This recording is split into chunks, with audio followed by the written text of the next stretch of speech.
एक राजा का दरबार लगा था। सर्दी के दिन थे इसलिए दरबार खुले में लगा था। महाराज के सिंहासन के सामने टेबल जैसी कोई कीमती चीज रखी थी। पंडित लोग, दीवान आदि सभी दरबार में बैठे थे। राजा के परिवार के सदस्य भी बैठे थे। उसी समय एक व्यक्ति आया और उसने कहा, मेरे पास दो वस्तुएं हैं। मैं हर राज्य के राजा के पास जाता हूँ और अपनी बात रखता हूँ, कोई परख नहीं पाता। अभी तक सभी हारे ही हैं। अपराजित हूँ, अब आपके नगर में आया हूँ। राजा के आदेश पर उसने दोनों वस्तुएं टेबल पर रख दी। बिल्कुल समान आकार, समान रूप, रंग, समान प्रकाश, सब कुछ एक जैसा। राजा ने कहा, ये दोनों वस्तुएं तो एक ही हैं, फिर क्या भेद? उस व्यक्ति ने कहा, महाराज, दोनों वस्तुएं दिखाई तो एक सी देती है, लेकिन है भेद। इनमें से एक बहुत कीमती हीरा है और एक कांच का टुकड़ा है। दोनों रूप रंग में एक है, लेकिन कोई परख नहीं पाया कि कौन सा हीरा है और कौन सा कांच। यदि इस राज्य में किसी ने परख लिया तो मैं हार जाऊंगा और यह हीरा राजकोष में जमा करा दूंगा। यदि नहीं पहचान पाया तो हीरे की कीमत के बराबर पैसा आपको मुझे देना होगा। कई राज्यों से जीतता आया हूँ। यदि स्वीकार हो तो परखने के लिए लोगों को बुलाए। राजा ने कहा, मुझे तो हीरे की परख का ज्ञान नहीं। मंत्री बोले, हम भी हिम्मत नहीं कर सकते क्योंकि दोनों समान हैं। हारने पर धन के गंवाने की चिंता नहीं, लेकिन इससे राजा की प्रतिष्ठा गिरेगी, इसलिए हम भी नहीं हिम्मत करेंगे। एक अंधा आदमी लाठी खटखटाता आगे आया और राजा से प्रार्थना की, मैं तो जन्म से अंधा हूँ, फिर भी मुझे एक अवसर दे ताकि मैं भी एक बार अपनी बुद्धि को परखूं। हो सकता है कि सफल भी हो जाऊं। यदि सफल न भी हुआ तो वैसे भी आप तो हारेंगे। राजा को लगा कि इसे अवसर देने में क्या हर्ज है। राजा ने उसे बुद्धि आजमाने की आज्ञा दे दी। उस अंधे आदमी को दोनों चीजें छुआ दी गई। फिर पूछा गया, इसमें कौन सा हीरा है और कौन सा कांच? उस आदमी ने दोनों को मुट्ठी में रखा, फिर मिलकर बता दिया कि कौन हीरा है और कौन कांच। उसने सही पहचान की थी। हीरे का मालिक जो इतने राज्यों से जीतता आया था, वह हैरान होकर नतमस्तक हो गया। उसने कहा, अपने वचन के मुताबिक हीरा मैं राजकोष में जमा कर रहा हूँ। सब बहुत खुश हो गए। राजा और अन्य सभी ने अंधे की प्रशंसा की। राजा ने उससे पूछा, तुमने ये कैसे पहचाना कि यह हीरा है और वह कांच? उस अंधे ने एक गहरी बात कही, महाराज, धूप में हम सब बैठे हैं। मैंने दोनों को छुआ, जो ठंडा रहा वह हीरा, जो गर्म हो गया वह कांच। जीवन में भी जो बात बात में गर्म हो जाए, व्यर्थ की बातों में उलझ जाए, वह कांच है। जो विपरीत परिस्थिति में भी ठंडा रहे, वह अनमोल है, वह हीरा है। ऐसे पुरुषों का साथ कभी नहीं त्यागना चाहिए। 2 दिनों से मैं राजा ययाति और देवयानी की कथा सुना रहा हूँ। उसमें कई बार कच और देवयानी के प्रेम का संदर्भ और कच तथा देवयानी को एक दूसरे को दिए गए शाप का संदर्भ आया। कई लोगों ने आग्रह किया कि उन्हें इसकी पृष्ठभूमि बताई जाए। पिछली कथा में मैंने वादा किया था कि ययाति को शुक्राचार्य के मिले शाप और शाप मुक्ति का प्रसंग सुनाऊंगा, परंतु उस प्रसंग पर जाने से पहले पृष्ठभूमि टटोल लेते हैं। आज मैं आपको कच देवयानी की कथा सुनाता हूँ। देवताओं और असुरों के युद्ध में असुर भारी इसलिए पड़ रहे थे क्योंकि उनमें प्राण शक्ति अधिक थी। इसके अलावा शिवजी में मिली मृत संजीवनी विद्या के बल पर शुक्राचार्य मृत असुरों को फिर से जिंदा कर देते थे। हालांकि देवता अमर थे, बुद्धि में असुरों से श्रेष्ठ थे, लेकिन यदि मोटी बुद्धि और खल स्वभाव का जीव मरे ही नहीं तो सज्जनों को बहुत सताता है। यही हाल असुरों का था। देवताओं की सहायता करने आने वाले मनुष्य अमर नहीं थे। मृत संजीवनी का ज्ञान नहीं होने से वह युद्ध में मारे गए मानवों को फिर से जीवित नहीं कर पाते थे। इससे देवता चिंतित थे। देवों के गुरु बृहस्पति और शुक्राचार्य में पुराना बैर था। शुक्राचार्य से यह विद्या सीखनी भी जरूरी थी, इसलिए बृहस्पति ने अपने बेटे कच को कहा कि वह भक्ति तथा सेवा से शुक्राचार्य को प्रसन्न कर संजीवन मंत्र सीख ले। कच अद्भुत सुंदर और ब्रह्मचारी था। शुक्राचार्य ने उसे शत्रुपुत्र समझकर बहुत दुत्कारा, पर वो गुरुभक्ति पर अडिग रहा। शुक्राचार्य द्रवित हो गए, उसे अपना शिष्य बना लिया और अपने आश्रम में रहने की अनुमति दे दी। शुक्राचार्य की एक रूपवती पुत्री थी देवयानी। देवयानी कच्छ की सुंदरता पर रीझ गई और उससे प्रेम करने लगी। कच्छ इस प्रेम से अनजान था। असुरों को जब भनक लगी कि देवताओं के गुरु का पुत्र असुरों के आचार्य के पास अध्ययन के लिए आया है, तो उन्हें आशंका हुई कि कहीं शुक्राचार्य वह विद्या कच्छ को न बता दे जिसके बल पर असुर विजयी होते हैं। असुरों ने कच्छ के वध का फैसला किया, पर वे आचार्य से डरते थे, इसलिए उन्होंने गोपनीय रूप से कच्छ की हत्या करने की सोची। आखिरकार असुरों ने एक दिन कच्छ को मार भी डाला। देवयानी को कच्छ की हत्या का पता चल गया। उसने पिता से जिद किया कि मृत संजीवनी विद्या का प्रयोग करके वह कच्छ को पुनः जीवित कर दे। शुक्राचार्य ने देवयानी की बात मान ली। असुरों ने कई बार कच्छ के प्राण लिए, पर देवयानी बार बार अपने पिता से जिद करके कच्छ को जीवित करा लेती थी। बार बार विफल रहने से असुर परेशान हो गए। असुरों ने इस समस्या से छुटकारे के लिए बुद्धि लगाई। उन्होंने कच्छ को मारकर उसे भोजन के रूप में शुक्राचार्य को खिला दिया। देवयानी को इसकी सूचना हो गई। अब कच्छ शुक्राचार्य के शरीर के भीतर पहुंच गया था। शुक्राचार्य भी बार बार उसे जीवित करके परेशान थे। वह जानते थे कि कच्छ मृत संजीवनी विद्या सीखने के लिए इतने बार प्राण पर खेल रहा है। पुत्री के प्रेम और शिष्य के हट को देख शुक्राचार्य को कच्छ पर दया आ गई। उन्होंने कच्छ को संजीवनी विद्या सिखा दी। कच्छ विद्या प्रयोग कर जीवित हुआ और शुक्राचार्य का पेट चीर कर निकला। शिक्षा पूरी कर कच्छ ने गुरु से विदाई ली। कच्छ देवयानी से भी मिलने गया। देवयानी कच्छ से विछोह की बात सोचकर व्याकुल हो गई। उसने आखिरकार विदाई के समय कच्छ के प्रति अपना प्रेम प्रकट कर दिया। ब्रह्मचारी कच्छ ने कहा, आप गुरु कन्या हैं, अतः मेरे लिए धर्म बहन हुई। देवयानी को बड़ा गुस्सा आया। उसने कहा कि कच्छ को जीवन उसके कारण मिला है, इसलिए उसके जीवन पर उसका अधिकार है। कच्छ ने हर प्रकार से देवयानी को समझाने की कोशिश की, अपने प्राणों की बाजी लगाने का उद्देश्य भी बताया। धर्मसंगत बातों से उसने देवयानी को बहुत समझाया, लेकिन देवयानी हर हाल में कच्छ को हासिल करना चाहती थी। देवयानी ने कच्छ को कहा कि यदि वह उससे विवाह नहीं करता तो वह उसकी विद्या के निष्फल होने का शाप दे देगी। कच्छ फिर भी अपनी बात से पीछे नहीं हटा। देवयानी ने शाप दे दिया।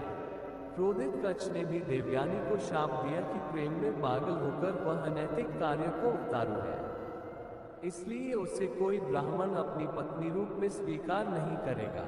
अपने पति के अनैतिक कार्यों से देवयानी का वैवाहिक जीवन कष्ट में होगा। शापित कच्छ इंद्र के लोक अमरावती पहुंचा और उसने वह विद्या दूसरे को सिखा दी। इस तरह कच्छ स्वयं तो विद्या का प्रयोग नहीं कर सका, लेकिन देवताओं का मनोरथ सफल हुआ। कच्छ के शाप के कारण ही देवयानी का विवाह किसी ब्राह्मण कुल में नहीं हुआ, बल्कि क्षत्रिय राजा ययाति से हुआ। कच्छ के शाप का दूसरा अंश था कि देवयानी का विवाह चरित्रहीन व्यक्ति से होगा। देवयानी का प्रेम जीवन बहुत विवादित रहा। कल पढ़िए देवयानी के प्रेम और उस कारण शुक्राचार्य की व्यथा की कथाएं। देवगुरु बृहस्पति से चंद्रमा शिक्षा ग्रहण कर रहे थे। बृहस्पति की पत्नी तारा चंद्रमा की सुंदरता पर मोहित होकर उनसे प्रेम करने लगी। रसिक मिजाज चंद्रमा भी तारा पर मोहित हो गए। दोनों में प्रेम हो गया और तारा चंद्रमा के साथ ही रहने चली गई। बृहस्पति इससे बहुत नाराज हुए। उन्होंने चंद्रमा से अपनी पत्नी लौटाने को कहा, लेकिन न तो चंद्रमा तारा को लौटाने को राजी थे और न ही तारा वापस जाना चाहती थी। इसी बात पर बृहस्पति और उनके शिष्य चंद्र के बीच युद्ध शुरू हो गया। दैत्यों के गुरु शुक्राचार्य और बृहस्पति में पहले से ही वैर था, इसलिए शुक्र चंद्रमा के साथ हो गए। बलि चंद्रमा के ससुर थे, वह भी चंद्रमा की सहायता को आ गए। असुरों के चंद्रमा के साथ हो जाने से देवताओं ने युद्ध में बृहस्पति का साथ दिया। गुरु शिष्य के बीच शुरू हुए झगड़े ने देवासुर संग्राम का रूप ले लिया। बृहस्पति के पिता अंगिरस शिव जी के विद्या गुरु थे। वह अपने गुरुपुत्र के पक्ष में युद्ध के लिए गणों के साथ आ गए। ब्रह्मा को भय हुआ कि इस युद्ध के कारण कहीं सृष्टि का ही अंत न हो जाए। वह बीच बचाव कर युद्ध रुकवाने की कोशिश करने लगे।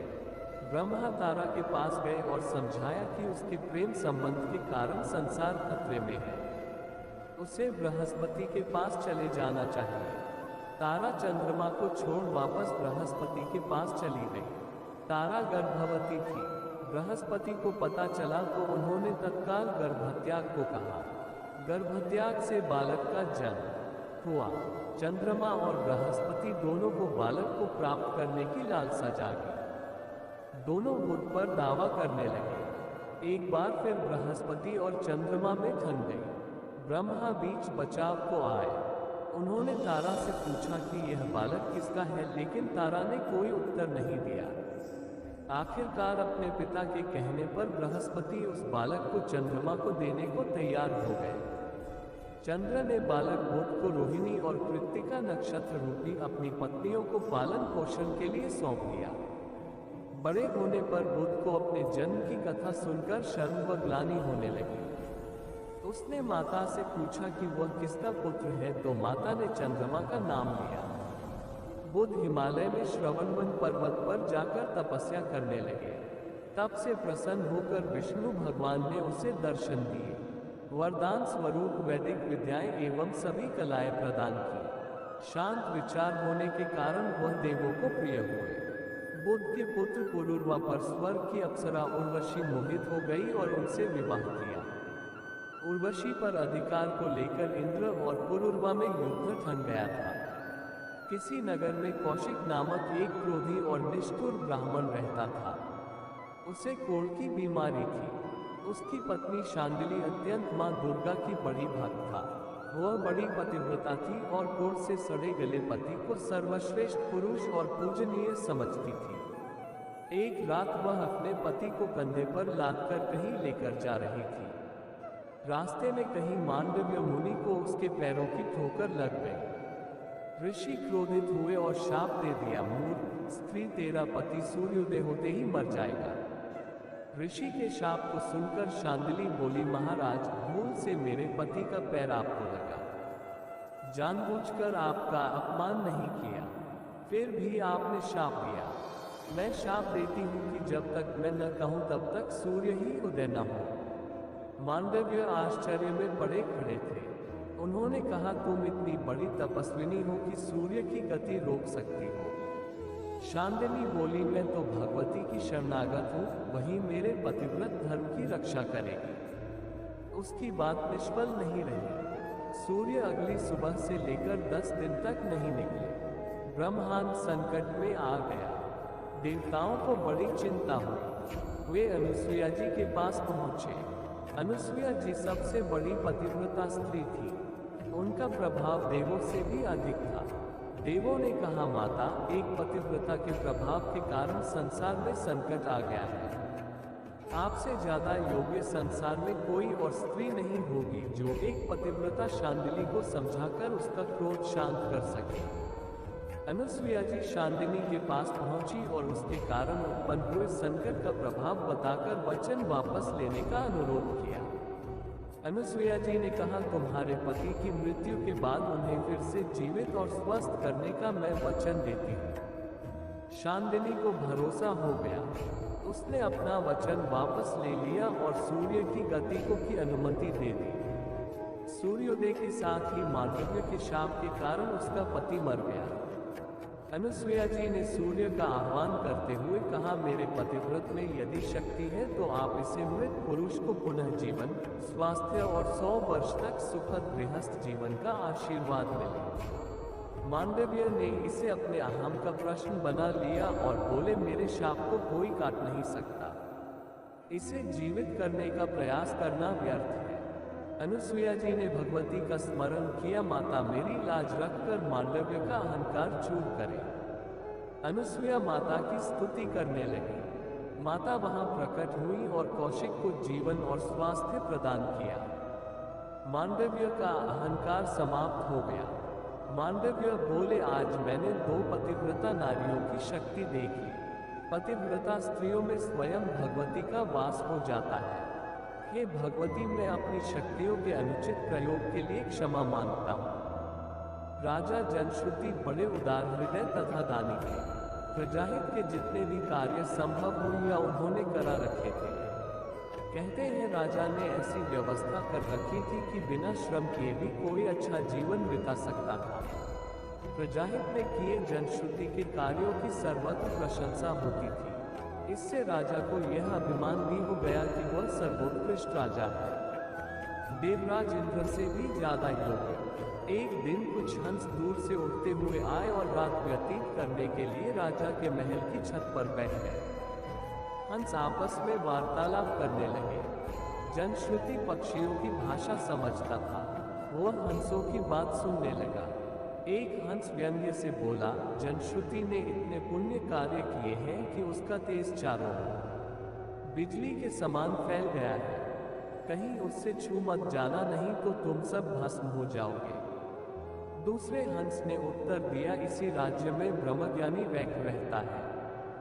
उसके सामने राजा के सभी परोपकार के कार्य तुच्छ हैं। उसने परब्रह्म को जान लिया है। इस राज्य के राजा और प्रजा जो पुण्य कार्य करते हैं, उन सब का फल वैक को भी प्राप्त होता है। पहला हंस बोला, ऐसा क्या ज्ञान है जो राजा भी नहीं जानता?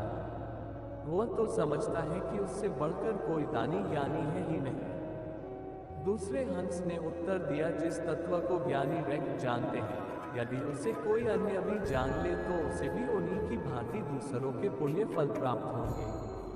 राजा ने हंसों की बात सुनी तो वैक के विषय में जानने के लिए व्यग्र हो उठा। प्रातः मंत्रियों को वैक नाम के महात्मा ढूंढने का आदेश दिया। राजा के सिपाही खोजने निकले। वैक बैलगाड़ी चलाकर आजीविका जुटाते थे। सिपाही जब पहुंचे तो वैक एकांत में बैठे अपना शरीर खुजा रहे थे। राजा को पता चला तो सैकड़ों गायों, सुवर्ण तथा अन्य सामग्रियों से भरा एक रथ को लेकर वैक के पास पहुंचा। उनको प्रणाम करके कहा, ये भेंट स्वीकार करे और मुझे अपने आराध्य देव के बारे में बताए। वैक ने तिरस्कारपूर्वक राजा से कहा, अरे मूर्ख, मुझे इन सब का क्या काम? तू ही इन्हें अपने पास रख और यहाँ से भाग। मेरी शांति भंग मत कर। राजा वापस चल दिया और वैक को प्रसन्न करने के तरीके सोचने लगा। उसे तो वैक का ब्रह्मज्ञान हर हाल में चाहिए था ताकि सबके पुण्य उसे प्राप्त हो। उसने अपनी सबसे प्रिय वस्तु वैक के चरणों में अर्पित करके प्रसन्न करने की सोची। राजा को सबसे अधिक स्नेह अपनी युवा पुत्री से था।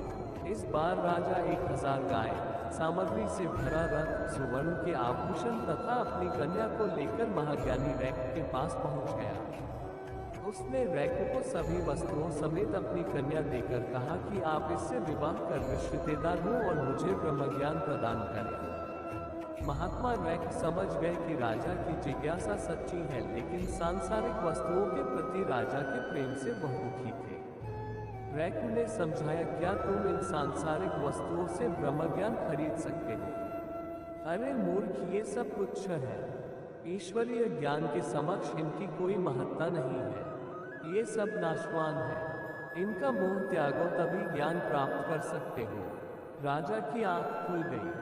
वह चुपचाप हाथ जोड़कर अपने अभिमान को त्याग कर महात्मा वैक के सामने पृथ्वी पर ही बैठ गया। वैक को भरोसा हो गया कि इसका अभिमान समाप्त हो गया है। महात्मा वैक ने जनश्रुति को ज्ञान का उपदेश दिया, जिसे प्राप्त कर राजा का जीवन धन्य हो गया। जनश्रुति महान ज्ञानी महात्मा के नाम से प्रसिद्ध हुए।